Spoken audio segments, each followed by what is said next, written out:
Anda kembali bersama kami di Kompas Malam. Saudara, Komite Keselamatan Jurnalis atau KKJ Sumatera Utara meminta Polri dan TNI mengusut kasus kebakaran rumah jurnalis yang diduga berkaitan dengan pemberitaan perjudian. Dari hasil penelusuran sementara Komite Keselamatan Jurnalis atau KKJ Sumatera Utara, kebakaran di rumah jurnalis Sempurna Pasaribu berkaitan dengan pemberitaan perjudian. Hasil penelusuran KKJ menemukan sebelum kebakaran terjadi ada saksi yang melihat beberapa orang tak dikenal bolak-balik melihat rumah Sempurna Pasaribu. KKJ Sumatera Utara meminta TNI dan Polri mengusut kasus ini.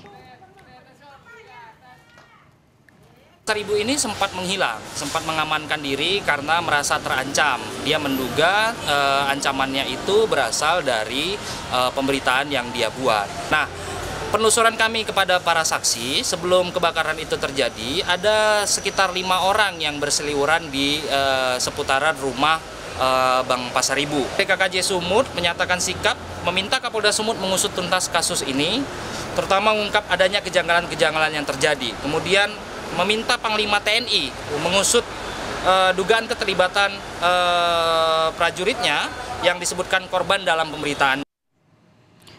Sementara itu terkait penyebab kebakaran yang menewaskan Sempurna Pasaribu dan ketiga anggota keluarganya serta dugaan keterlibatan anggota TNI yang disampaikan oleh KKJ, Kodam 1 Bukit Barisan memastikan jika kejadian tersebut murni kebakaran dari dalam rumah. Dirinya menyatakan hingga saat ini tidak ditemukan orang tak dikenal yang sebelumnya diinfokan sengaja membakar rumah korban.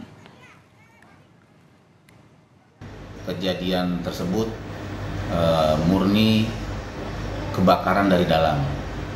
Ya, tidak ada OTK yang melakukan pembakaran terhadap rumah almarhum tersebut.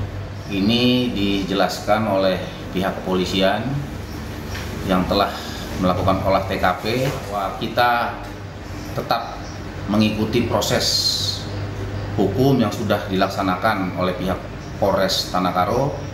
Kita serahkan sepenuhnya kepada pihak kepolisian.